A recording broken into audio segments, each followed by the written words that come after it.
you're good. All right.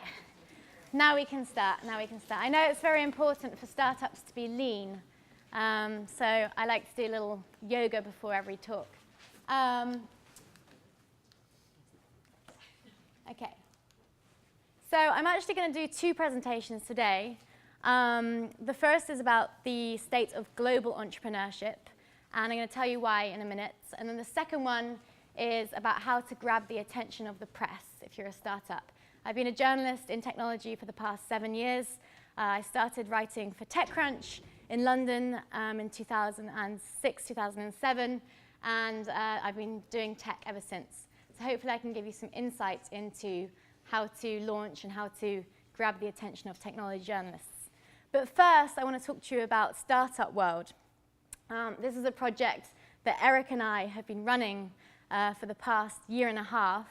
And actually, I'll just go through the presentation, and then I'm going to introduce you to the startups we have that have flown in from all around the world to join you today, and I'm going to do that in a minute. But Startup World.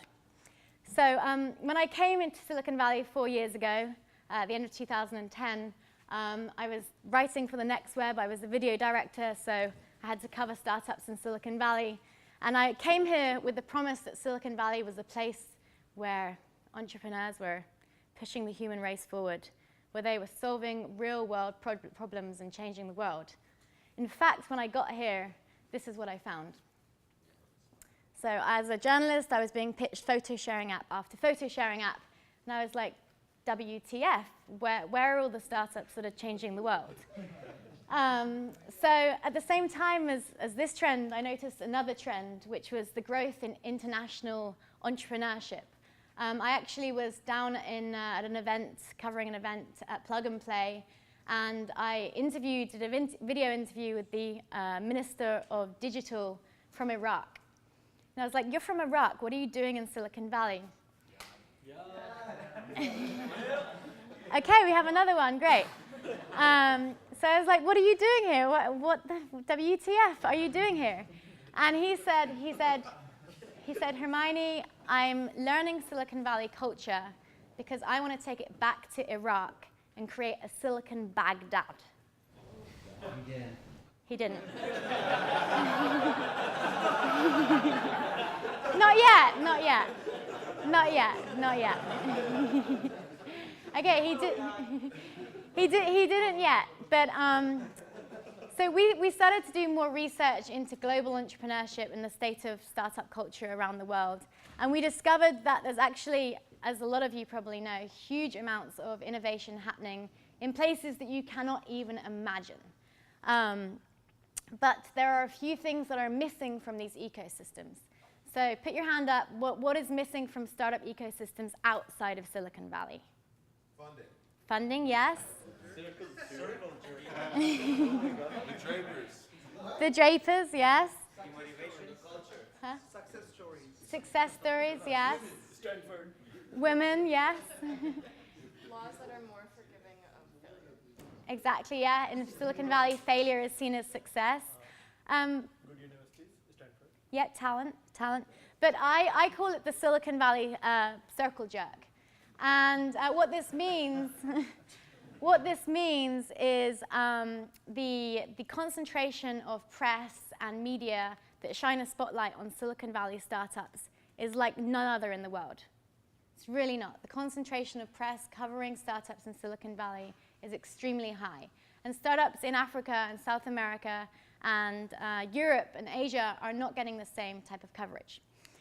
So me and Eric, we decided to do a global startup competition. And this is what we spent the last year and a half doing in between a TV show.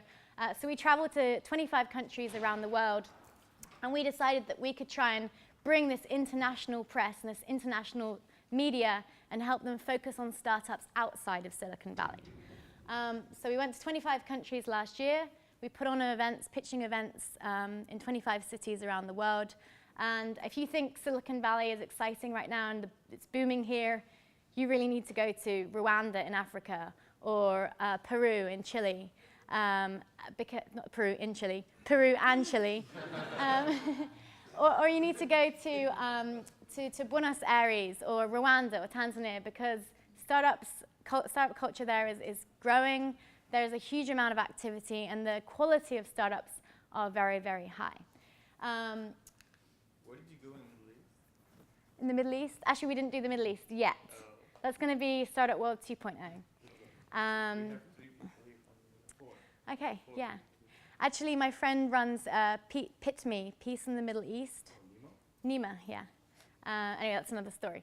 So I just want to invite up our startups here that are here today. Guys, come up.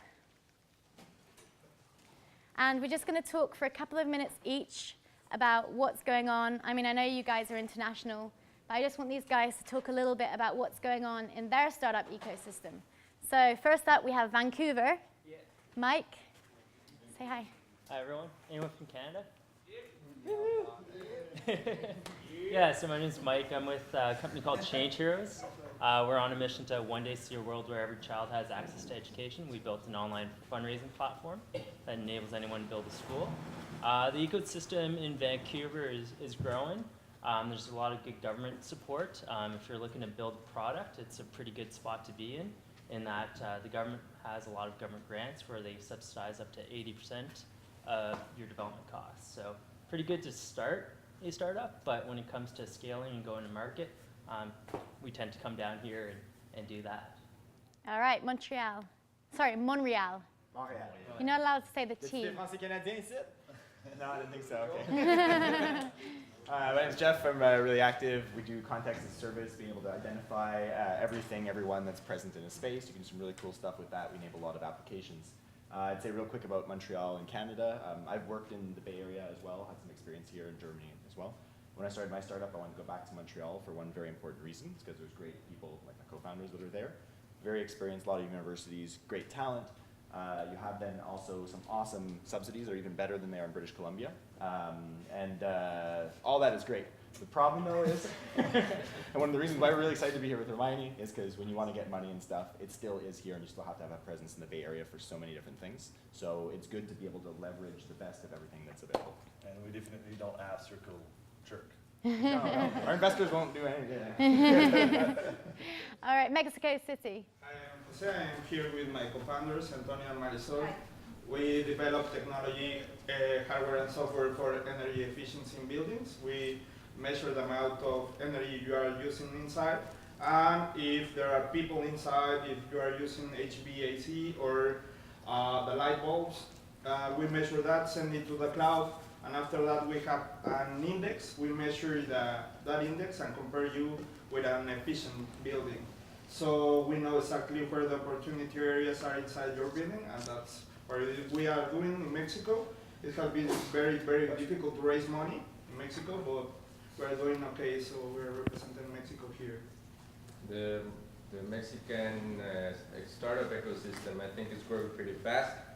They're trying to do something similar to Silicon Valley with a lot of events, with a lot of communities, gatherings, and all that stuff. But I think we're still a good way to go in Mexico, but it's growing pretty good.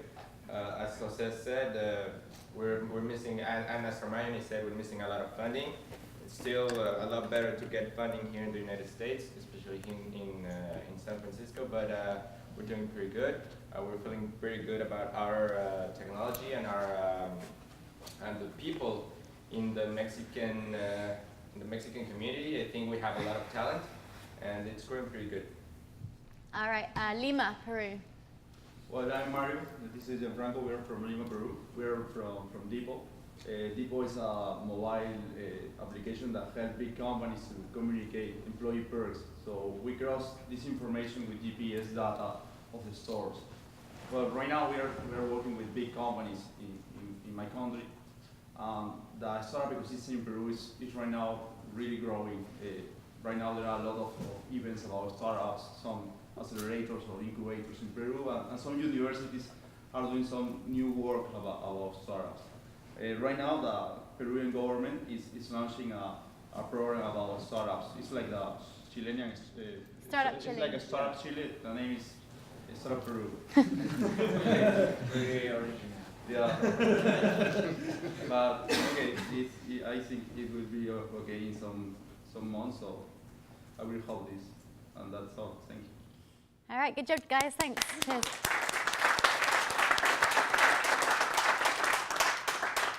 So these guys are all here for an accelerator week this week, and on Thursday in the city, Thursday evening, we are doing the grand final pitch event when they'll be competing for a title of World's Best Startup. So if anyone wants to come to that, just Google Startup World on Eventbrite. And if you want to keep up to date with Startup World, you can like our Facebook. We're just Startup World on Facebook. And in fact, whilst we're on the subject of international entrepreneurship, is Draper international focused or American? International. So where are you guys all from? I'm from the Netherlands. Netherlands. Hoe gaat dit? Gaat goed, dankjewel. Where else? Pakistan. Namaste. Nepal? God, no. Lebanon, okay, that's cool. Salam alaikum. India? Namaste. Texas. South Africa? Yeah. You can also say Hukatu in South Africa. Oh, hoe gaat dit? That's right, yeah. Yeah, British, yeah. Sweden, Harmodu. Ireland, Guinness.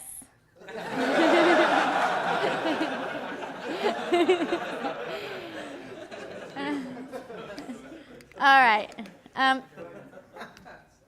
Okay, well, oh shit, hold on. Okay, I'll do the presentation I was originally supposed to give, which was how to get the attention from the press if you're a startup. As I said, I've been a technology journalist for the past 6 years, started off writing in London, moved to Silicon Valley 4 years ago, and have done a lot of things since. So hopefully I can give you some good perspective of what it's like to be a journalist or a blogger in the Valley, and what it's like this side of the table.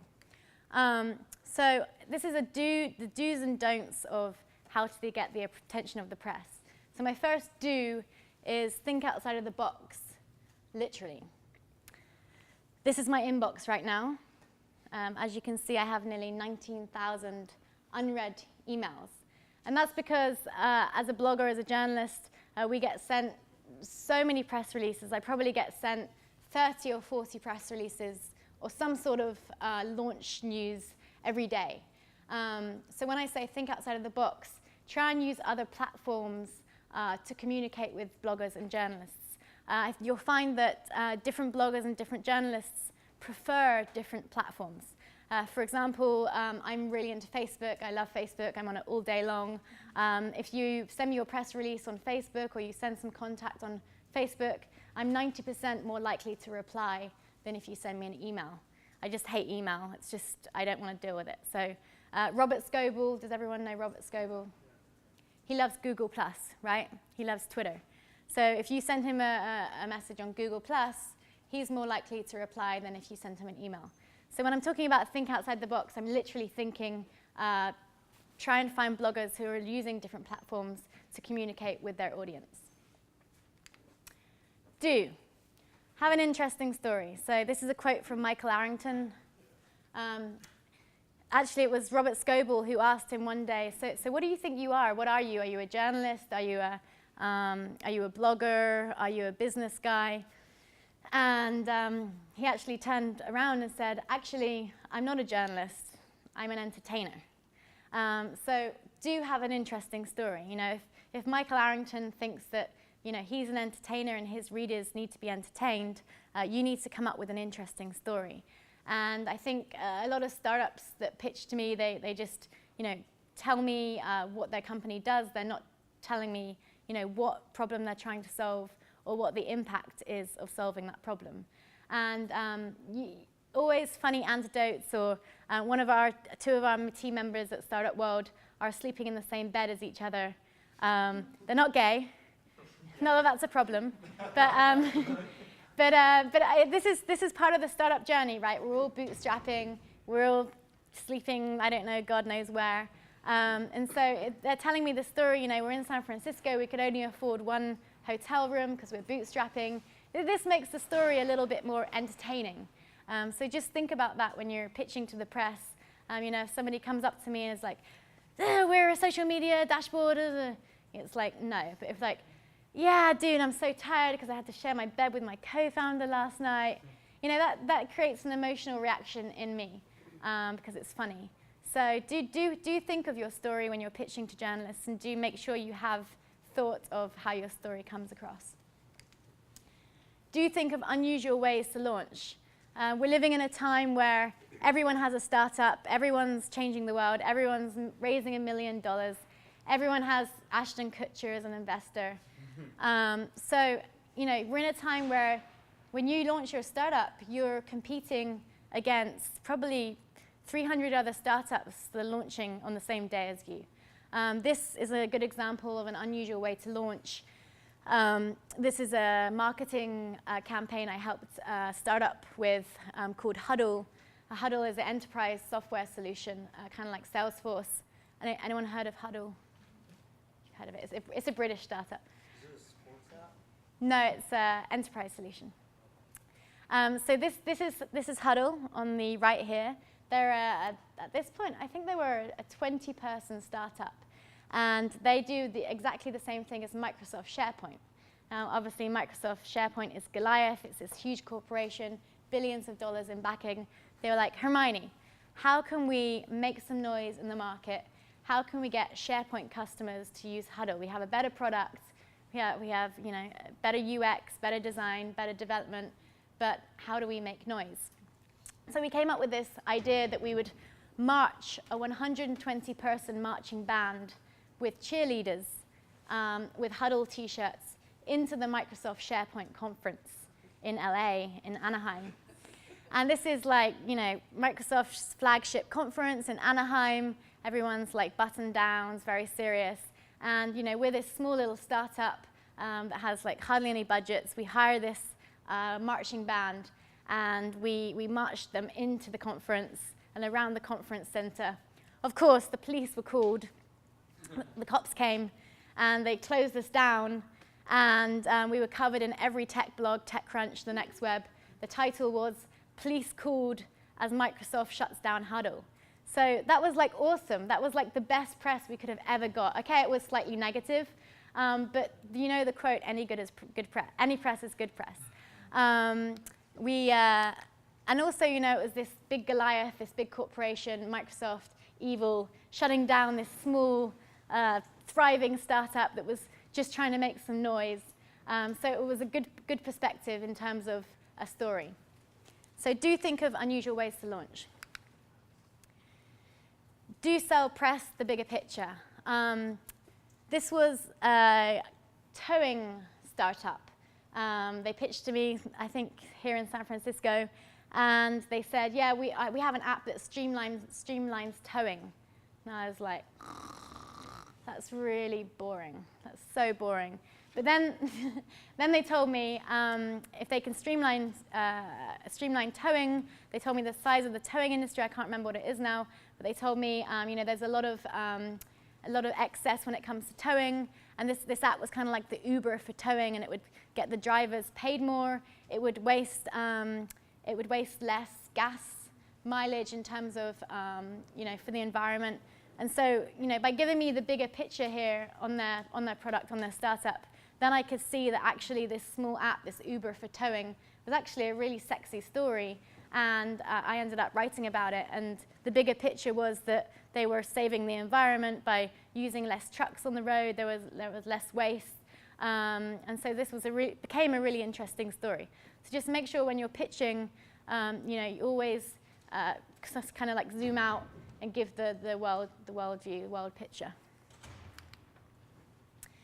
Do make a spreadsheet of all press sorted by what they do and what they write about. Okay, so we live in the age where everybody is so easily available, and we all can get each other's email addresses and Twitter and Facebook.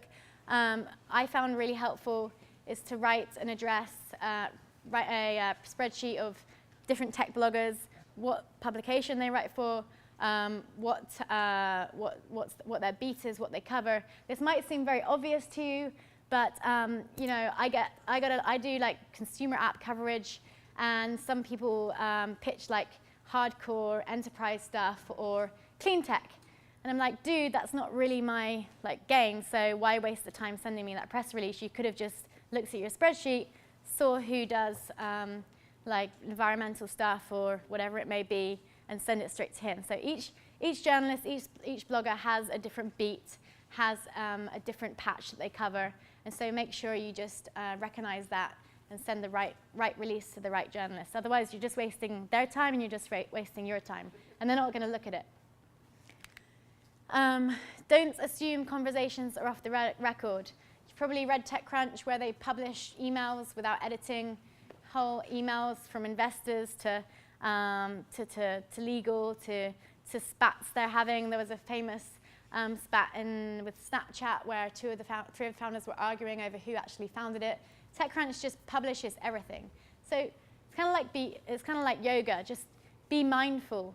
Be mindful that everything you put out into the world, every text you send to somebody, is easily uploadable. And if a journalist is trying to get your story, they'll stop at nothing to get the story. So just be mindful of that. It might seem very obvious again, but you'd be surprised at the amount of people that write stuff that ends up on TechCrunch or ends up on some blog. So just be mindful of that. Don't launch at a bad time. Again, we have access to an events calendar of Silicon Valley events. If you're trying to launch your product during Google I/O conference or one Salesforce, Dreamforce conference, you're not going to make any noise because the whole press and media and everything is focused on that event happening. So make sure you write yourself a calendar of events and make sure you don't launch when anything else exciting and big is going on. Again, it might seem obvious, but you'd be surprised at the amount of startups that I've seen that try to launch during Google I/O and nobody gives a shit.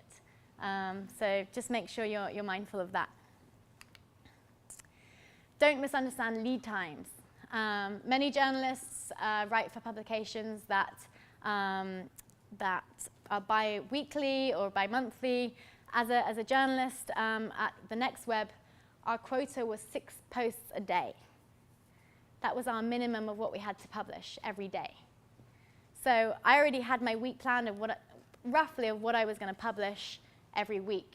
So if you're sending me a press release like 2 days, like, hey Hermione, we're launching on Thursday, can you cover us? No, I can't cover you.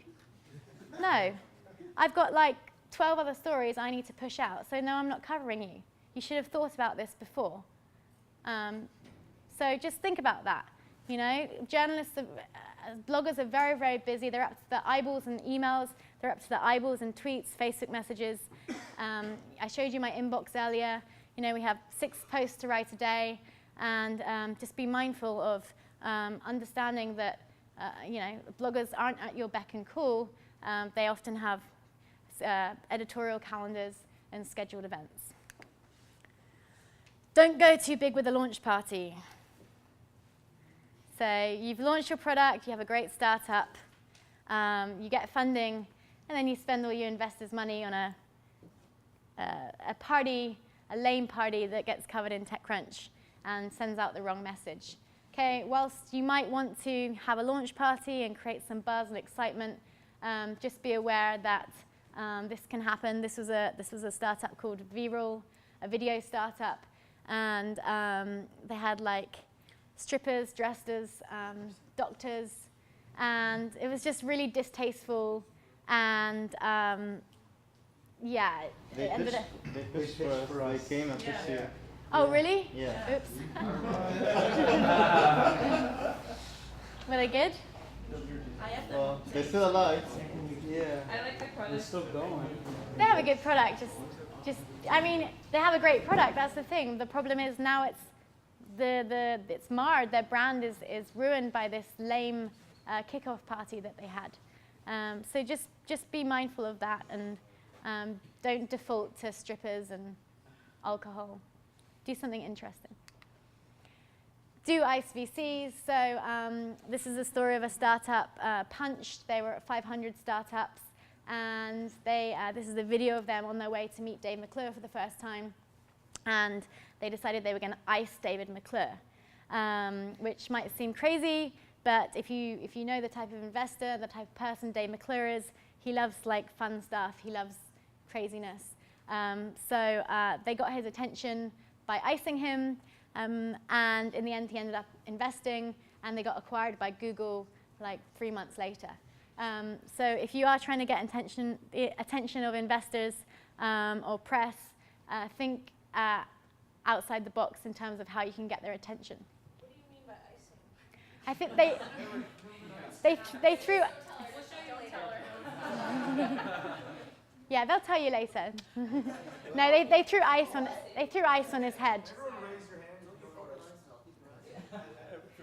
Oh my god.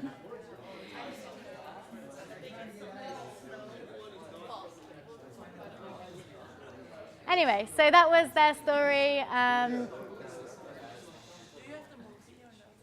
Yeah, it's on YouTube. I can't. Yeah, you can Google it later. But obviously, be mindful again of you got to make sure that you know the right type of investor. Not sure if Tim Draper would appreciate being iced.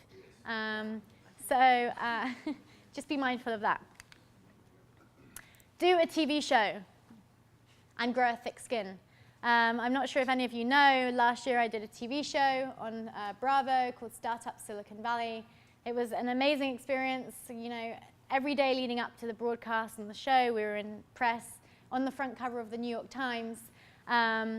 Unfortunately, not all of that press was good press. There was a lot of bad press. There were a lot of haters. There were a lot of negative stuff going into the world about, you know, who we were and what we were doing.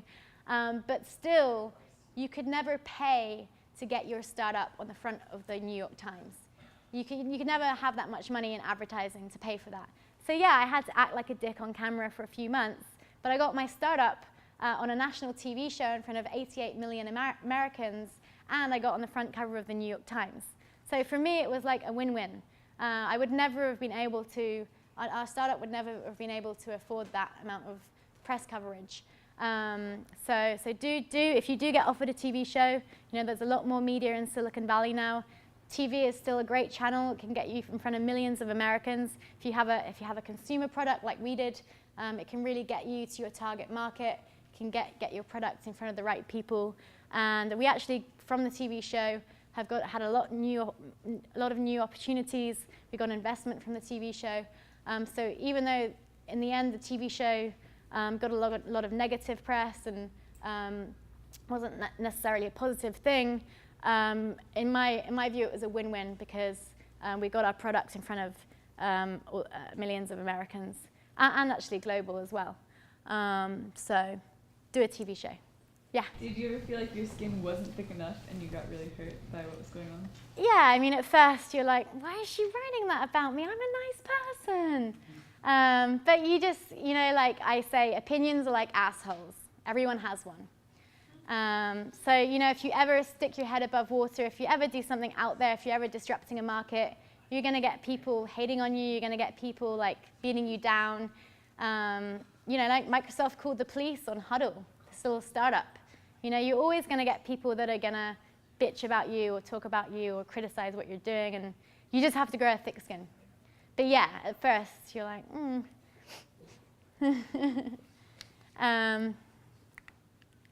come on. So then do you think viral, what they did with their launch party, was actually a good thing? That's a good point. You could look at it two ways. Yeah, they got in TechCrunch, but they didn't really add any value. I do know that they were not happy with the TechCrunch article. So I think in their case, that wasn't in their favor. But with our show, I think a lot of us have got more opportunities after the show, and you know, we're just continuing with the new things that we're doing. So for us, it worked out. But yeah, I mean, you can look at it however you want. If you're prepared to take the criticism, then do it. But I know that VRule were like really upset about it. So okay, Uber. That was really great, guys. So build awesome products and they will sell themselves. This is pretty obvious, but you know, don't build another bloody iPhone photo sharing app. Build something awesome, and you know, the product will sell itself. Uber has spread like wildfire. They haven't actually spent that much on marketing. They do it through personal recommendations. People just fall in love with Uber's service. They love the Uber UX. I'm sure you've all taken Uber. So build awesome products, and you'd be surprised at the amount of really bad products that people pitch me all the time. People are pitching me social media dashboard after social media dashboard after photo sharing app after photo sharing app, and it gets kind of boring actually. So if you're going to change the world, you know? Right. Do have a beer with the press. At the end of the day, most bloggers and journalists like beer, and they're just human beings. They want to have fun, right? We all work really hard, but often if you find a blogger or a tech journalist at a tech event, and you can grab them aside and you know, buy them a beer or have a beer with them, often when they're in this social situation, they've got their guards down. Because rather than like pitching your startup, it's going to be the best thing, going to change the world, it's like, hey dude, let's have a beer together. You know, let's actually like talk as human beings and like one-on-one. So yeah, up here is Robert Scoble, very drunk in London with the pink wig. He likes to have fun, you know. He travels around the world. He gets pitched so many ideas all the time that he does like to let off steam. And if you can find him at this point and, you know, make a connection that isn't work, then do it. This is me hanging out with Richard Branson, name drop. This is a trip, a Silicon Valley trip to his island in the Caribbean. But, you know, we were just having fun. And I think sometimes in Silicon Valley, how am I going to phrase this? The thing I like about Richard Branson is he is at the intersection between business and fun. So yes, he's, you know, a multi-millionaire. Yes, he's done extremely well in business. Yes, he gets pictured in hot tubs with random people and skydives naked into his like launch events. So I think sometimes in Silicon Valley, people are very serious about business, and that's great, but I think you don't necessarily need to be. You can actually have fun and be a human being. Do offer an exclusive. If we get sent a press release and we Google the startup and TechCrunch has already written about it, we're not going to write about you. Sorry, it's already been covered. Same, you know, if you've promised NextWeb an exclusive, then we find out that TechCrunch already has the story. Sorry, we're not going to write about you. So do make sure that you target the press beforehand. Try and make good relationships with bloggers, and you know, an exclusive. If you offer them exclusive, it's kind of like a mini marriage. You know, you're binded to them, and you know that they're going to write a really in-depth, good review of your product because you're giving them the exclusive. They get to write about it first. Would you say that you should offer an exclusive to someone who has more exposure, or someone who is only kind of has an itch in your industry? Totally depends on your product. If you're doing consumer and you want to get to as many people as possible person. If you're doing like software as a service or something niche, go to someone that has, you know, fewer followers, but they're really hardcore in your industry.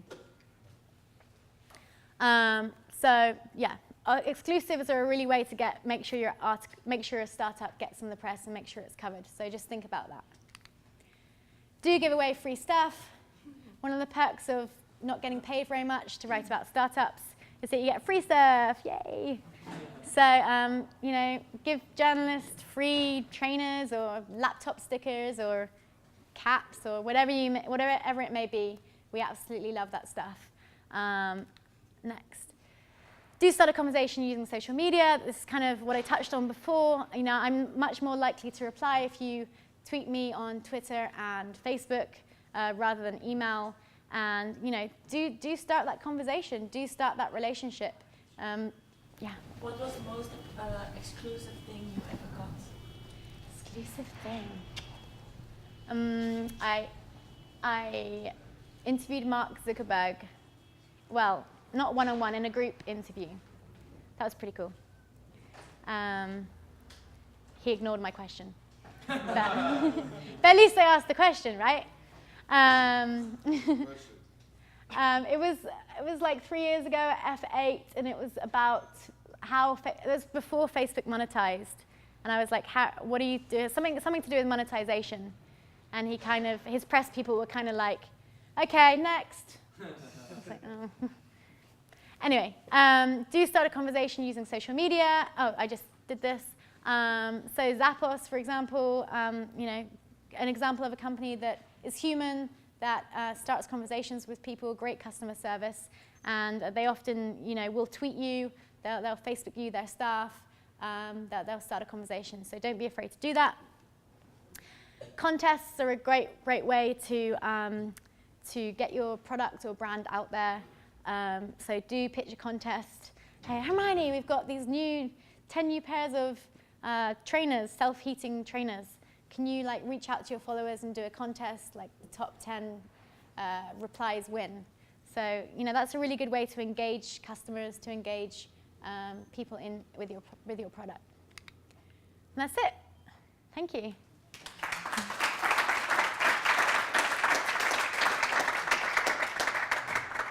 Questions?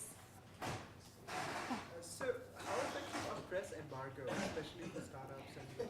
Press embargoes, no. Nobody does it anymore. So, if you want to reach out to most bloggers to actually write in the same time, so how do you go about that? Reach out earlier and somebody might publish it, or? I would say, yeah, you can reach out earlier. It depends. If you're offering exclusive, then you're not going to send it to a lot of people. So exclusive is one people, or it could be a couple of them? No, exclusive normally means you're saving it for one publication. But yeah, you could just blast it out on the same day. But TechCrunch has been breaking embargoes for years. So now the next web breaks embargoes, Wired breaks embargoes. It's like a vicious circle. So yeah, actually, if I get an embargo, I'm like, you douchebag. Don't tell me when I can write about this. If I want to write about it, I'll write about it, So what did you say the optimum time to just reach out? So you mentioned about the schedule of 7 days is something which you feel? Yeah, I'd say about a week before. Week before, maybe 2 weeks. Maybe you could send a month before or 2 months before, hey, we're launching this product, and then 3 days before, hey, Hermione, it's 3 days to go now. Because often we need friendly reminders as well. So. Last thing you mentioned was about the contest. Can you just give us an example of that? I actually never heard of anything like that. Running a contest with a blogger. Right. So you could email Robert Scoble and say, what's a good product? Okay, hey, we've got 10 Fitbits we want to give you to send out to your readers. Can you run a contest? Ask his followers. Whoever can tweet their favorite workout wins a Fitbit, and then he chooses the winners and he sends out the product. It's just a way to reach niche audiences through bloggers. Does that make sense? So in that case, would the blog be considered not completely neutral or too commercial? Well, I think we live in a time where bloggers. Everyone knows everyone knows that bloggers get paid by sometimes advertising. Sometimes they partner with startups, partner with companies on different projects. So I don't think people would look at that. I mean, as long as you disclose this is a competition run by Robert Scoble and your startup. Just as long as you're transparent, I think it's fine. Any other questions? Yeah. You mentioned Robert Scoble a lot. Do you know someone else that you also like other than him? I actually really like Michael Arrington. I think he's a great journalist. Sarah Lacey is a great journalist. Who else? Yeah, Scoble's more of a blogger. Nick Bilton from the New York Times. Who else? Malik, yeah.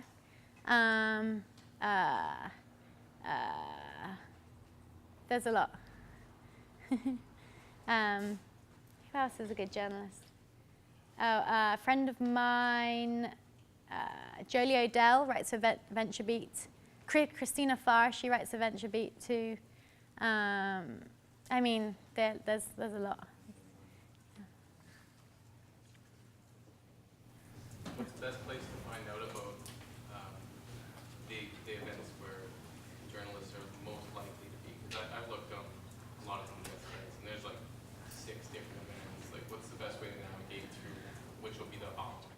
I think you can look on Facebook groups and Eventbrite, and a lot of times now you can see who's signed up on the list. Or you could just target like 10 of your favorite journalists and follow them on Facebook. Most journalists are like, hey, I'm going to be at this conference this week or that conference this week. So I think Facebook's the best way. Just if you start following them on Facebook, then you can see where they're going to be at. So one of the tips you mentioned is for us to create a spreadsheet with all the authors and publications. Mm-hmm. What's the easiest and quickest way to do that? Is it just by going to the websites and filling out the team, or is there a quicker? I actually have a spreadsheet I can send you of with some contacts, but yeah, just Google, Twitter, Facebook. I don't think it would take you that long. I mean, just first of all, go by like the top publications and the top tech blogs, then like independent bloggers. Yeah. That's great. Thank you. Yeah. How's the culture of media up here compared to other places around the world that you've been to? Startup media doesn't really exist in other places. No, I think New York has a little bit of media going on, but at the moment there's this whole convergence between Hollywood and Silicon Valley. And Hollywood is looking to Silicon Valley for content and looking to Silicon Valley for ideas. I think the last 3 big Hollywood movies have been about Silicon Valley. Like the Internship, the Google movie, the Jobs movie, something else as well. So, Social Network. So yeah, I do think that, Silicon Valley is becoming more of a hotbed of content. I think our reality show was the first of about 6 reality shows being filmed about Silicon Valley. I'm actually involved in a new HBO series about Silicon Valley now. Hollywood's kind of like in decline and Silicon Valley's booming. So they're kind of looking to us for inspiration. So I think you're going to be seeing more media outlets, more TV shows, like Big Bang Theory. Massive hit, right? Show about nerds, show about geeks. So I think nerd culture, geek culture, entrepreneurship has become mainstream now. Like it's sexy to be nerdy, it's cool to be a geek, it's like pop culture. So I think, since that's happened, I think a lot of media is going to be following that.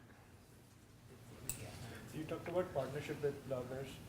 If you partner with any blogger, does it restrict or limit you from getting attention from other bloggers?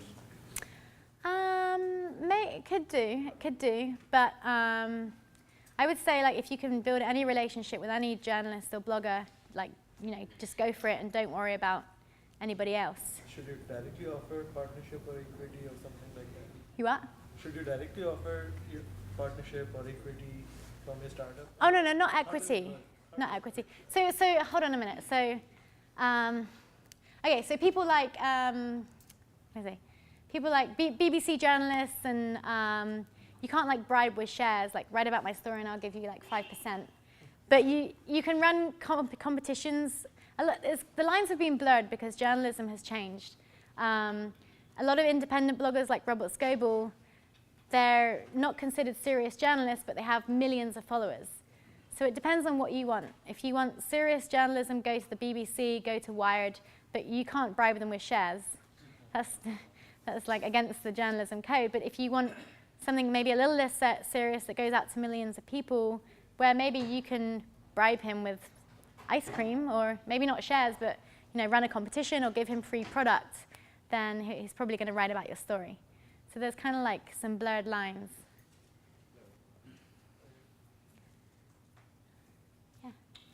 I'm from Hollywood, and I've noticed, I've been taught in the studios, and what the studios taught me and stuff is that the entertainment news has simply become an extension of the PR departments in the studios. And so they'll pay like the reporters to write really good reviews, so it tricks the audience for like a week or 2 to go to the movies. Really?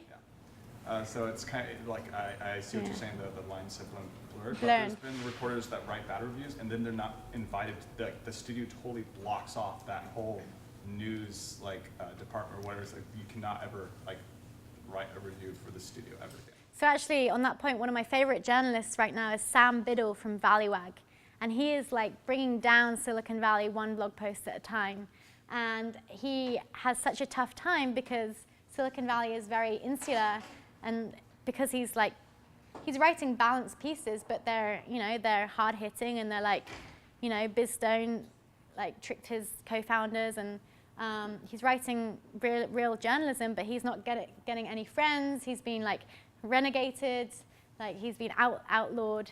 But actually, if you look up Sam Biddle, he's a great journalist. And I think what he's doing at Value-Ag is really brave. You have to be really brave to be able to write good journalism. Yeah.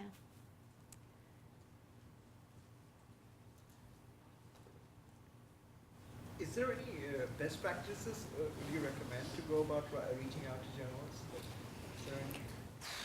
Just no. It's not. It's just being authentic and not. Being authentic, making real relationships.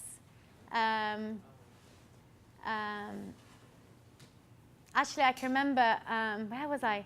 Some event, and I was like getting harassed by about, I don't know, 30 or 40 people around me. And I was like really hot, and this one entrepreneur came to the front and just handed me a glass of water and didn't say anything. And I was like, oh my God, I really needed a glass of water because I was like hot. And I ended up talking to her and at the end writing about her story. So, I mean, that sounds silly, but that's what be authentic. Yeah. So most of the startups, when they get press, is when they launch or when they get funding. Would you sort of recommend to try and get as much press as possible always? And are there sort of certain parts in the startup lifecycle where you really sort of recommend press? Because it seems that some just get it when they get funding. Yeah. Maybe you never hear about them. The article in TechCrunch, and then, I think get it as much, you want to grab people's attention, as much attention as you can for as long as possible. I mean, look at Yahoo, Marissa Mayer, she's been in the press, Yahoo's been in the press, and we're talking about Yahoo again. The last time we were doing that was 10 years ago. So, she's been really great at getting press, getting Yahoo back in the media. And, it's not like deep tech stuff that she's doing. She's changing a bloody logo, and she's, doing this and that. But yeah, we're all here talking about Yahoo again. So that's a win-win in my opinion.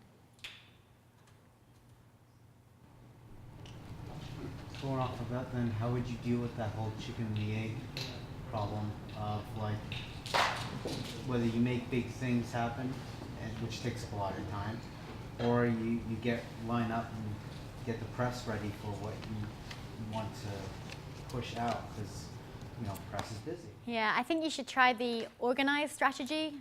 Timings and releases and launches, and then if you can do anything big that is like we did with Huddle, where you're doing like something where the police are called, or if you can try and do those sort of things like once in a while, that's great. But I think doing the organized model of timelines is better on a regular basis. Great. Well, you can all friend me on Facebook, Facebook.com/Hermione Way, and I've got this kind of profile picture, and yeah.